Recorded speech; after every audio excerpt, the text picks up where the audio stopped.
Sound and Fury is a novel where William Faulkner stopped looking like a promising regional Southern writer and actually started looking more like a major innovator in American fiction. The novel itself was published in 1929, and it was Faulkner's fourth overall novel, and it was treated as his first true masterpiece. And the book tells the story of the collapse of the Compson family, which was a once prominent Mississippi family, but it does so in a way that really feels kind of broken or fractured. It feels very unstable, and it's really deeply human rather than this neat and orderly process. Even the title of the book tells you something about it.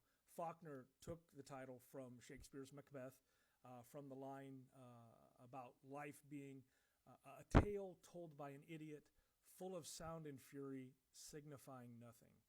And while that has a bleak sound to it, in some ways it is, but it really fits the novel's structure almost perfectly, because this is a book that is obsessed with confusion and loss and memory and then the feeling that people are trapped inside lives they can't fully explain or control.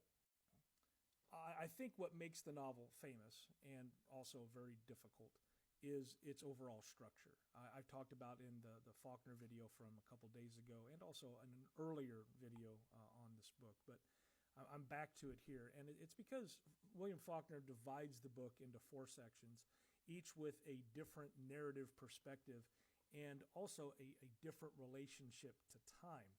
And the first section is dated April 7th of 1928, and it is told through Benji Compson, whose experience of memory and time is quite fragmented. And then the second section is dated June 2nd of 1910, and it follows Quentin Thompson. And then the third is April 6th of 1928, and that belongs to Jason Compson. The final section, the last section, is April 8th of 1928. And it shifts into the third-person perspective that is often associated with Dilsey, which is the family's black servant, and brings the novel to Easter Sunday. Now, it's the Benji section that is the one that usually shocks first-time readers, because Benji does not narrate it in a conventional way, and he does not move through time in a linear fashion. He doesn't move through in a straight line. Instead, memories just crash into the present without any type of heads up or warning. And that makes the section feel kind of disorienting. So you may have to slow yourself down as you read through it.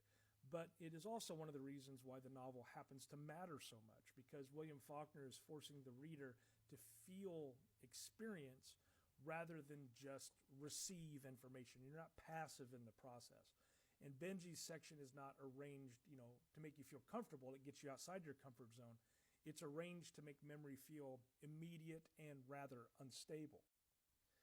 Then you come to the Quentin section, and the novel becomes even more, intense is the best word here, because Quentin's section is tied to things like obsession and shame and the family's honor and this inability to escape the past.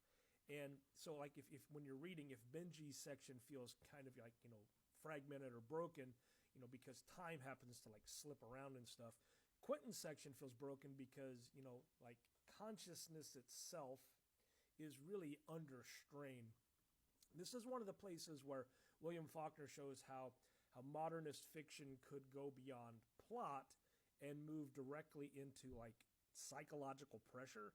Because it's directly into that psychological pressure, and Quentin is not just remembering things, he's actually being crushed by those things. Then we come to Jason's section, which is different again, because when you compare it to Benji and Quentin, Jason's section is he's easier to follow. And that clarity kind of comes at a cost, because he's rather bitter and he's controlling and he's kind of mean-spirited. And he's just consumed by resentment. And Faulkner once called Jason one of the most vicious characters he ever created, and that makes this section important structurally, because it's rather more straightforward on the surface, but morally it may be the ugliest part of the book. So Jason gives the novel some of its like the most harsh or the harshest social energy we find in the novel.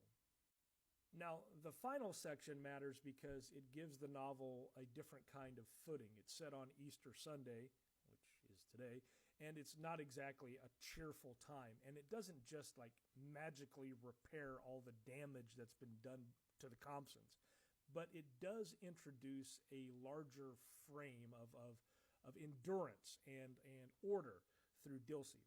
She is one of the most morally steady presences in the novel. Now, that does not make the ending simple, and it definitely doesn't make it comforting, but it does keep the book from just completely collapsing into chaos. And Faulkner lets, like the disaster, the ruin stand, but he also suggests that endurance belongs to people the Compsons themselves never properly valued. Okay, so here at the end, it's down to what makes The Sound and the Fury last. And it's not just that it's difficult or that it's just a well-known, famous work. It lasts because Faulkner, he really found a way to make family decline and regional history and memory and race and time all kind of press against one another inside a single novel. It is a book about collapse, but it is a book also about form. It's about what fiction can do when it stops trying to like stay on that linear path, just on a straight line. That's why people still read it. I mean, why schools and teachers still teach it, and well, frankly, why readers still struggle with it, because Faulkner made the novel. The broad sense of the novel, not the specific one, made it more difficult, made it harder here. But like I said in the Faulkner video I made, he made it harder, but he also made the idea of the novel bigger. All right. So I hope you enjoyed it, and take some time. If you've read it, reread it. If you've attempted it, give it another shot. Thanks for hanging around.